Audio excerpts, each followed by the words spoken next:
Donc, salut à tous, j'espère que vous allez bien. Je reviens avec Tite, chapitre 3. Et on va commencer au verset 1. Et Tite, chapitre 3, verset 1. Donc,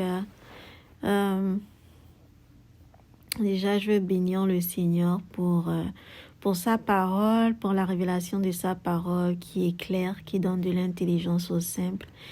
Et tout simplement que nos cœurs soient ouverts devant toi, Père, afin que nous puissions encore être éclairés davantage dans nos cœurs et que nous puissions grandir dans la connaissance de qui tu es, que nous puissions te connaître, car la vie éternelle, c'est te connaître, que nous puissions nous approcher de toi encore plus et continuer de te servir avec crainte et tremblement, continuer de t'honorer, Seigneur, de t'adorer en esprit et en vérité, et surtout, Seigneur, de grandir dans ton amour et aussi de te glorifier par nos vies.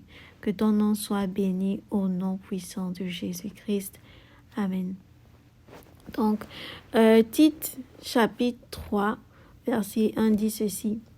Avertis-les d'être soumis aux princes et aux puissances, de leur obéir, d'être prêts à faire toutes sortes de bonnes œuvres. Bon, on a vu que dans le partage précédent, on a vu que Paul allait dans l'église, dans l'assemblée. Il a parlé à tous les différents groupes. Et là, on voit dans le chapitre 3 qu'il dit « Avertis-les ». C'est qui les? Les, c'est tous ces différents groupes-là. Donc, ce sont les chrétiens, ce sont les croyants. Et là, avertis-les d'être soumis aux princes et aux puissances, de leur obéir, d'être prêts à faire toutes sortes de bonnes œuvres. On voit encore que bonnes œuvres revient encore. Donc, il ne dit pas seulement, oui, entre vous, voilà, soyez soumis au travail. Non, il dit aussi que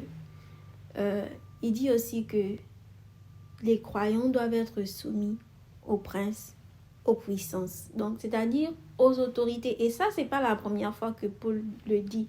Paul l'a dit dans plusieurs épîtres, de se soumettre aux autorités. C'est pas une fois, c'est pas deux fois. Il l'a dit plusieurs fois. Et donc, il demande aussi d'avertir et qu'ils soient prêts à faire toutes sortes de bonnes œuvres. Bon, souvent, quand on lit comme ça, on dit, mais c'est quoi ces bonnes œuvres-là? Bon, ce sont des bonnes œuvres. Hein. Les bonnes œuvres, il y en a beaucoup. Et bon, aussi que si on veut savoir, on veut voir quelques exemples de bonnes œuvres, bon, la parole est là pour nous orienter. Hein. Si on veut vraiment savoir, ok, c'est quoi, quel est un exemple de bonne œuvre quel est un exemple qu'on a dans la parole de Dieu, une bonne œuvre qu'on a dans la parole de Dieu. Donc, avertis-les, et il dit aussi au verset 2, donc, avertis-les d'être soumis aux princes et aux puissances, de leur obéir, d'être prêts à faire toutes sortes de bonnes œuvres, de ne médire de personne. Ça, c'est quelque chose de très fort. On dit de ne médire de personne. Personne.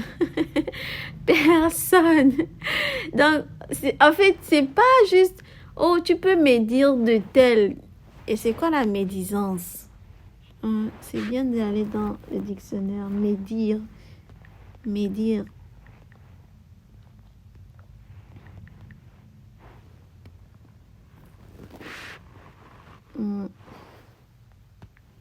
De ne médire de personne. Donc, on dit que médire, c'est dire le mal qu'on sait ou croit savoir sur son compte. Donc, c'est vraiment comme en anglais, on dit backbiting. En fait, c'est tu parles dans le dos, en fait. Tu backbite. Tu bites, mais dans le dos, quoi. Backbite. Voilà, tenir sur quelqu'un des propos malveillants, révéler ses défauts avec l'intention de faire du mal. Donc, quand on on tient des propos malveillants ou bien on dit quelque chose avec l'intention vraiment de ternir l'image de quelqu'un, on est en train de médire. On est en train de médire de quelqu'un.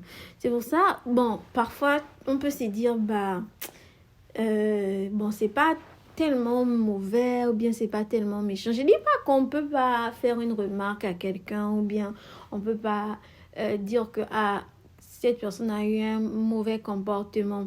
Mais s'il y a vraiment une ligne très fine entre la médisance et faire un reproche.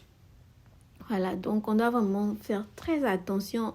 Si on voit que ça va peut-être donner une image mauvaise de l'autre, et puis quelle est la motivation dans mon cœur? Est-ce que la motivation dans mon cœur, c'est vraiment que l'autre change?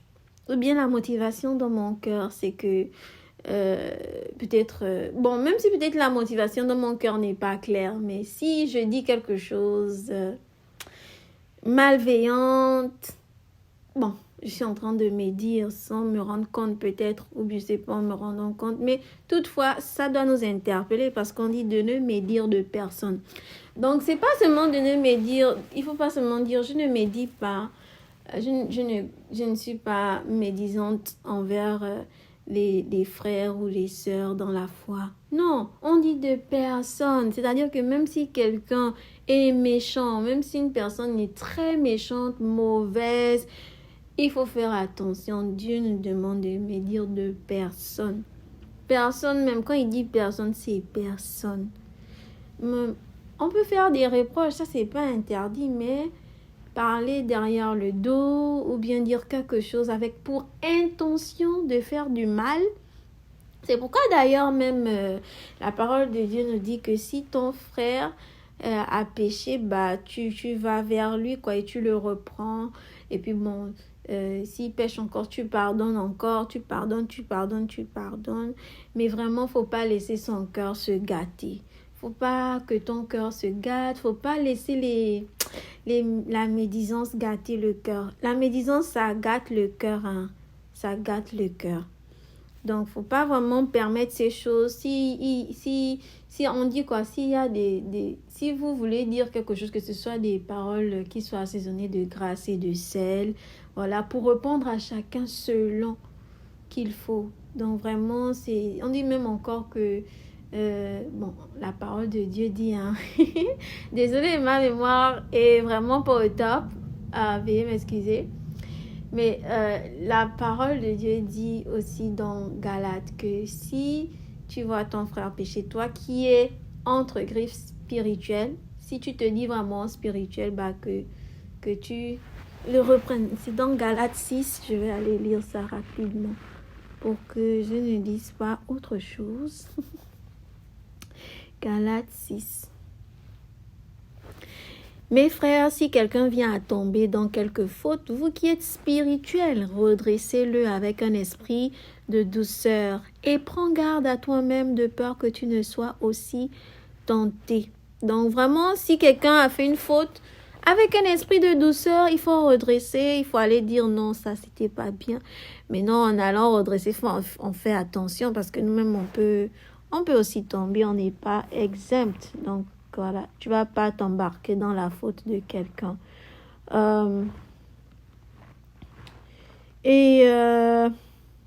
Donc voilà, on dit de ne médire de personne, de n'être point querelleur, d'être modéré et de témoigner une parfaite douceur envers tous les hommes. Mais j'ai remarqué que, je sais pas, mais c'est rare que les gens prennent ça au sérieux, la douceur. Je ne comprends pas. Pourtant, le Seigneur, il dit qu'il est doux et humble de cœur. Mais je ne comprends pas comment les gens ne veulent pas prendre... Quand on parle même du fruit de l'esprit même. Parfois, on ne parle même pas de la douceur. Et puis parfois, c'est souvent... Bon, c'est pas pour être méchante, mais souvent même, il y a plusieurs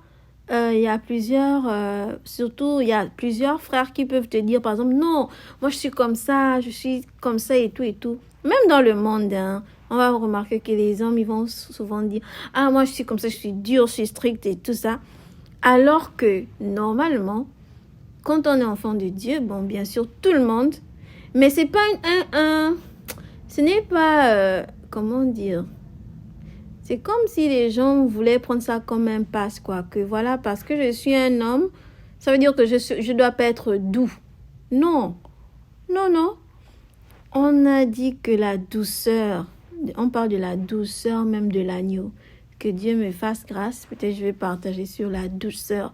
Parce que je pense que c'est vraiment pas dans les conversations. La douceur. Un cœur doux et humble. Un esprit doux et humble. Voilà, on parle même de ça dans 1 Pierre, de cette parure intérieure. Ouf! Une parure intérieure qui est cachée, un esprit doux et paisible. Donc la douceur, c'est quelque chose qui est vraiment très importante. On dit de n'être point querelleur, il y a trop de querelleurs de nos jours. Parfois on n'a pas besoin de trop quereller, de trop se quereller, de parler, de se disputer. Non, c'est pas une attitude que Dieu, c'est pas ce que Dieu veut, hein. Même si on voit les gens se quereller souvent. Bon, j'avais regardé une vidéo où il y avait 2 hommes de Dieu qui se querellaient vraiment. Mais c'est pas de Dieu, hein. Ça, c'est pas de Dieu. Donc, on n'a pas besoin de comprendre toute la parole de Dieu pour savoir que ces choses-là, ces comportements-là ne sont pas de Dieu.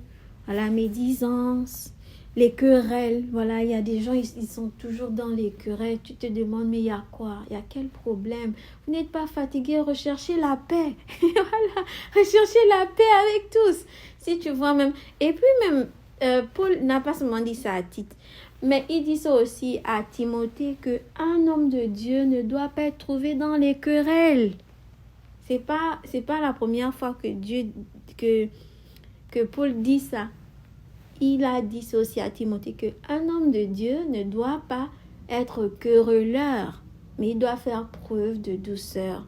Donc, là, il dit de ne me dire, donc avertis-les, il ne dit pas seulement à Tite, mais aux croyants, de ne me dire de personne, de n'être point querelleur, d'être modéré, et de témoigner une parfaite douceur envers.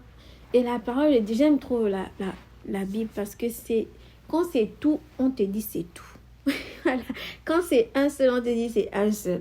Quand c'est à moitié, on te dit à moitié. Mais là, on dit, et de témoigner une parfaite douceur envers tous les hommes, sans exception. Il n'y a pas à dire, oh, tel n'est pas croyant, mon patron est très méchant, ma soeur est très méchante, mon frère là, il n'est pas bien, c'est un sorcier, c'est un vampireux. Ah, l'oncle là-bas, il est dans la magie noire, il est dans la magie blanche. Oh, la soeur là, non, on dit de témoigner une parfaite douceur envers tous les hommes.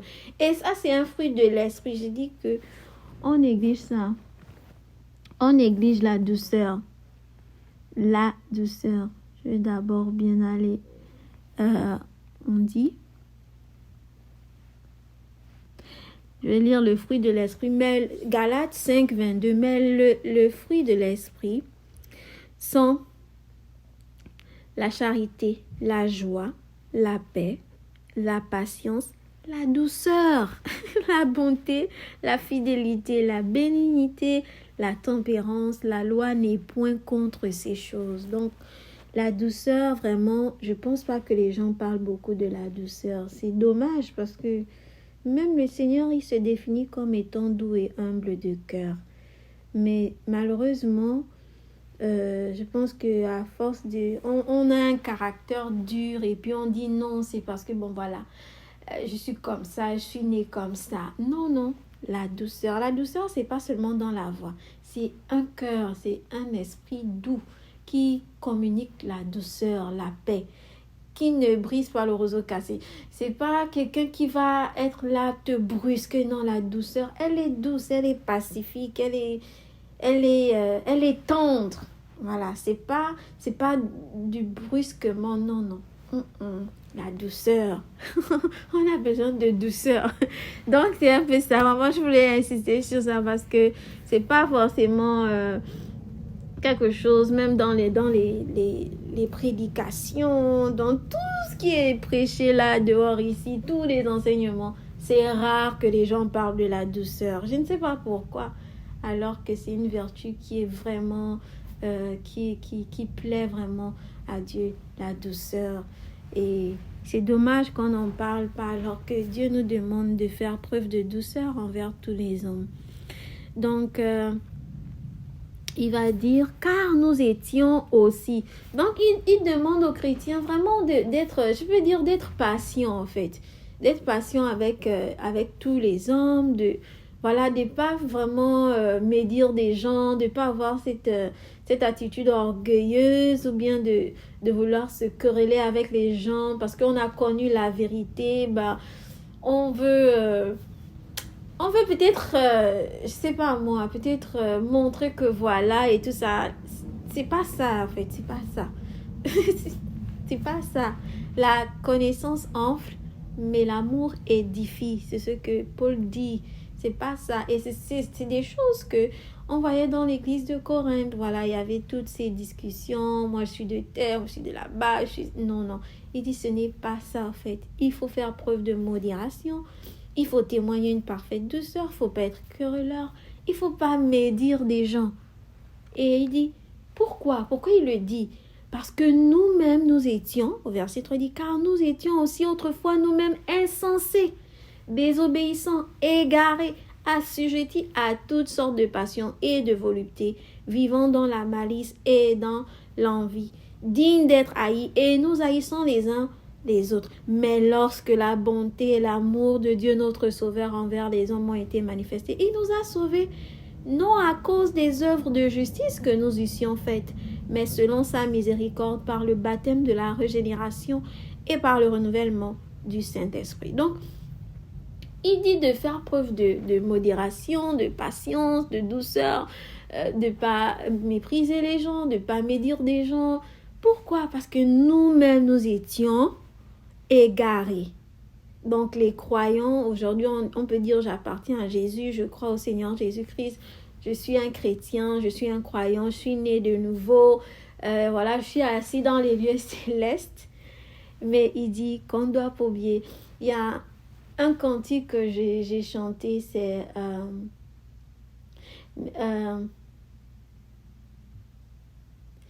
il y a le cantique là, il y a une partie qui dit: mais aujourd'hui, Jésus, mon cœur s'est endurci.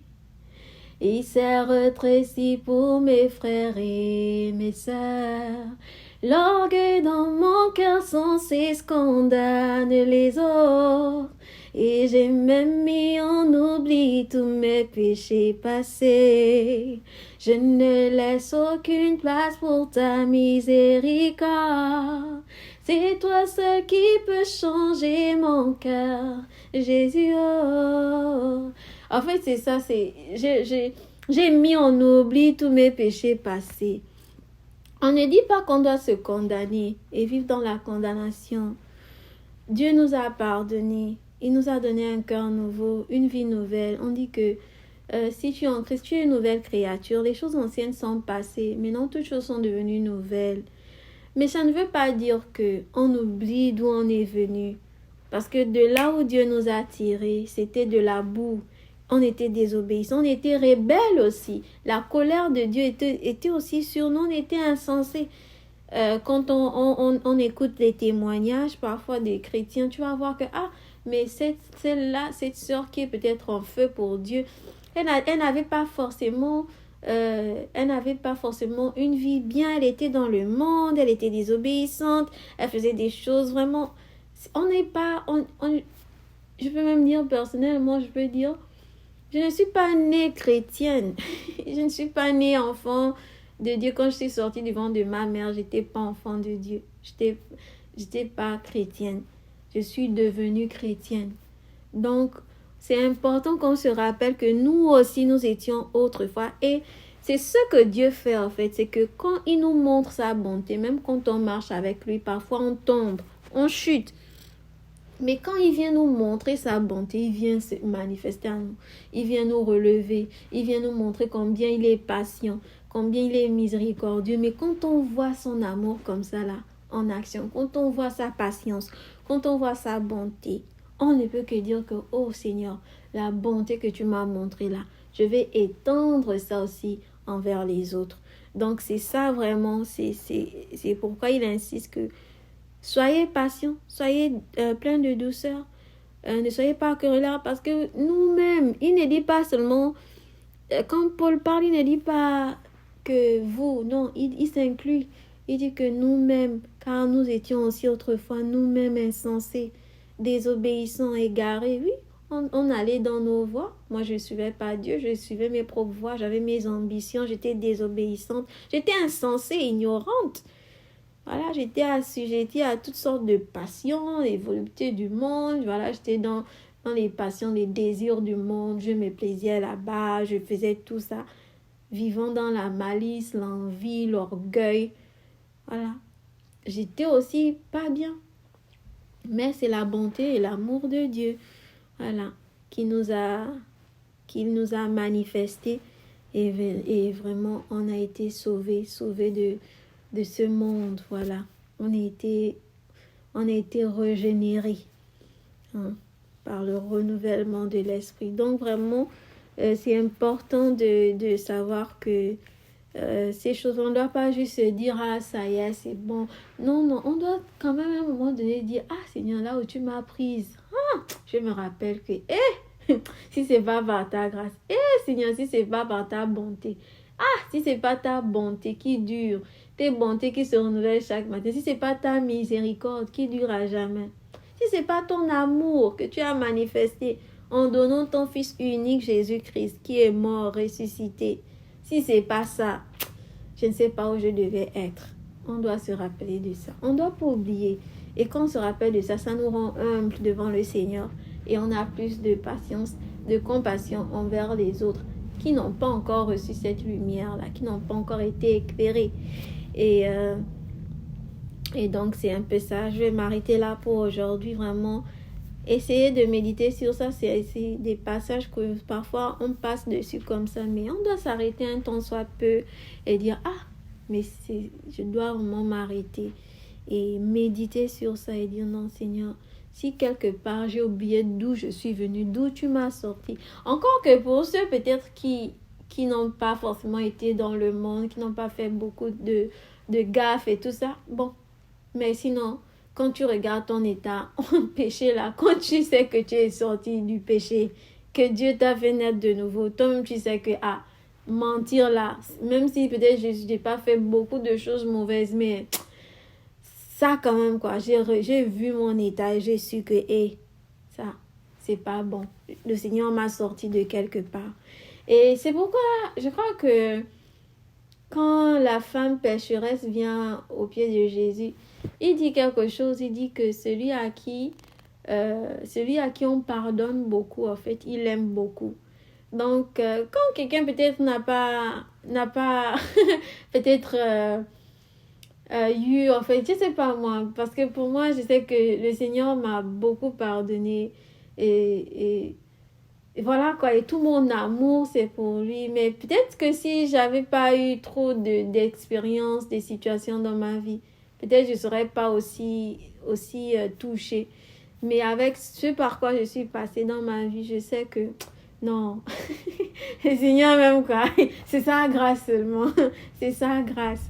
Donc je peux être comme cette femme là qui peut essuyer les pieds du Seigneur avec ses cheveux. Bien vrai que mes cheveux ne sont pas quand même aussi longs, mais en fait vraiment c'est tendre en fait devant le Seigneur, dire Seigneur, je dois tout au Seigneur parce que je sais d'où il m'a sorti. Mais quand on ne réalise pas d'où il nous a sorti, parfois we take it for granted. Bon, en fait, on prend vraiment les choses, on prend la grâce de Dieu en vain quoi. Voilà, on s'est dit, mais pourquoi je vais me mettre à part? Pourquoi je vais vivre dans la piété? Pourquoi je vais m'éloigner des souillures du monde? On prend ça avec légèreté, mais quand tu sais d'où il t'a sorti et que tu vois comment il travaille en toi, mais tu peux que dire que Seigneur, Vraiment, il n'y a rien de bon dans ma chair, mais c'est par ta grâce que je vis. Donc, je vais vous laisser avec ça et on va poursuivre dans un autre partage avec la suite des versets. Et vraiment, je prie que nos cœurs soient encore davantage visités et vraiment encore davantage ouverts. Et qu'on ne prenne pas ces choses avec légèreté, mais qu'on réalise vraiment que la bonté et l'amour de Dieu, mais c'est profond en fait, c'est grand, c'est profond, je sais pas, c'est large. Donc vraiment qu'on médite sur ces choses et que le Seigneur vous fortifie. On se dit à plus.